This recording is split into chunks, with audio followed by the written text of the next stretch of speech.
ஓம் போக குருவே நம. அனைவருக்கும் வணக்கம். இன்னைக்கு நம்ம பதிவில் என்ன பார்க்க போறோம்னா, இரும்புலேருந்து அயச்சத்து பிரிக்கிற முறையை தான் பார்க்க போறோம்.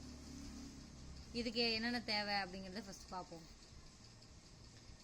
இதுக்கு நமக்கு என்னென்ன பொருள் தேவைன்னா, இரும்பு பொடி, நீல அஞ்சனக்கல், அஞ்சனக்கல்லே நீல அஞ்சனக்கல் நமக்கு தேவை.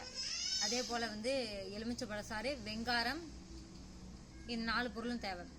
ஃபர்ஸ்ட் எப்படி செய்யணுங்கிறத பார்ப்போம். நம்ம தேவையான அளவுக்கு இரும்பு பொடியை எடுத்துகிட்டு வந்துக்கணும். உங்களுக்கு கடைகளில் கூட கிடைக்கும். இரும்பு பொடியை எடுத்துகிட்டு அந்த எடைக்கு இப்போ நம்ம ஒரு பழம் இரும்பு பொடி எடுத்துருக்கோம்னா அதுக்கு சம எடையா ஒரு பழம் நீல அஞ்சனக்கல் சேர்த்துக்கணும்.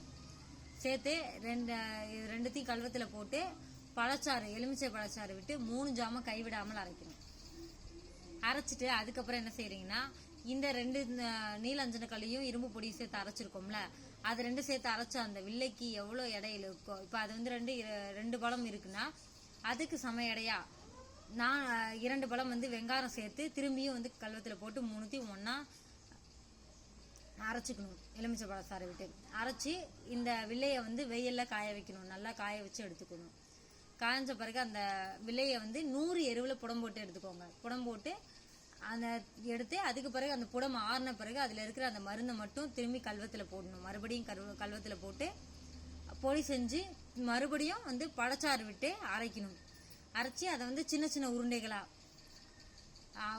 உருட்டி காய வச்சுட்டு அதை என்ன செய்யணும்னா, அந்த காஞ்ச உருண்டைகளை எடுத்து மூசையில போட்டு, இப்போ நம்ம போட்டுக்க அந்த உருண்டைகள் இருக்குல்ல, அந்த மருந்தோட எடைக்கு சம எடையா வெங்காரம் சேர்த்து உருக்கி எடுக்கணும். அப்படி உருக்கி எடுக்கும் போது ஈயம் அந்த இரும்புலேருந்து தனியாக பிரிஞ்சு வரும். அதாவது அயச்சத்து தனியாக பிரிஞ்சு வரும். இதுதான் இரும்புலேருந்து எடுக்கிற அயச்சத்து, இல்லைன்னா இரும்பின் ஈயம்னு சொல்லுவாங்க. இது ஒரு சில வாத வேலைகளில் சேர்க்கறதுக்கு தேவைப்படும். அந்த இடங்களை நம்ம பயன்படுத்திக்கலாம். இது எந்தெந்த இடங்களில் தேவைப்படுங்கிறத நம்ம அடுத்தடுத்த பதிவுகளில் பார்க்கலாம். உங்களுக்கு இதில் ஏதாச்சும் சந்தேகங்கள் இருந்துச்சுன்னா கீழே டிஸ்கிரிப்ஷனில் கொடுத்துருக்க நம்பருக்கு ஃபோன் பண்ணி கேளுங்க. இல்லை கமெண்ட் பாக்ஸில் கமெண்ட் பண்ணி கூட கேட்டு தெரிஞ்சுக்கலாம்.